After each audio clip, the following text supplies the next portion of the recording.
Hello, I'm Gary Benninger, the founder of Gryphon Gear. We design and manufacture gear for backpackers and mountaineers. People buy our gear to keep warm. That could be a plus 25 degrees Fahrenheit for some, or minus 25 degrees for others.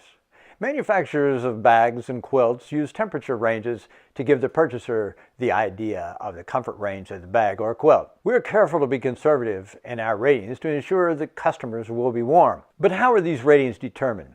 Heated dummies can be instrumented and placed in sleeping bags in cold chambers and the heat loss be analyzed. However, back in 1955, A.C. Burton published a book called A Man in a Cold Environment that contained a table showing the thickness of insulation that would be required for a person to get a good night's sleep. That table started at 40 degrees and 1.5 inches of insulation, and went down to minus 40 degrees and 3.5 inches of insulation, adding 1/2 inch for every 20-degree drop in temperature.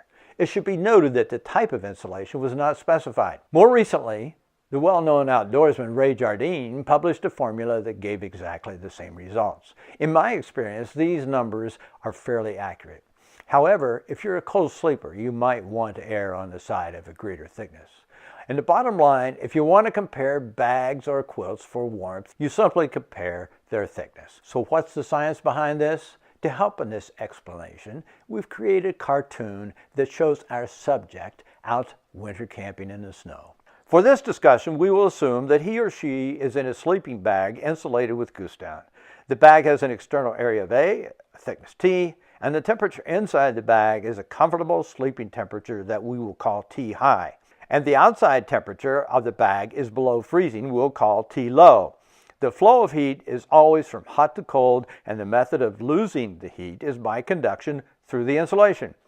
There is an equation for heat loss by conduction that takes into account all of the factors that we have noted. However, if we are comparing two goose down insulated sleeping bags of the same size in the same cold environment, everything in the equations cancel except for the thickness. As it turns out, the heat loss is inversely proportional to the thickness.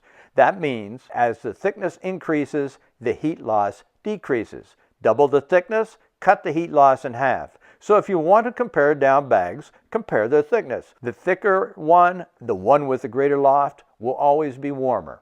The next question that people always ask is about 600 versus 800 or 800 versus 900 fill power. Since the coefficient of thermal conductivity does not vary much between various fill powers, the fill power difference is negligible for warmth. However, the advantage of higher fill power down is that it allows you to achieve the same insulation thickness for slightly less weight.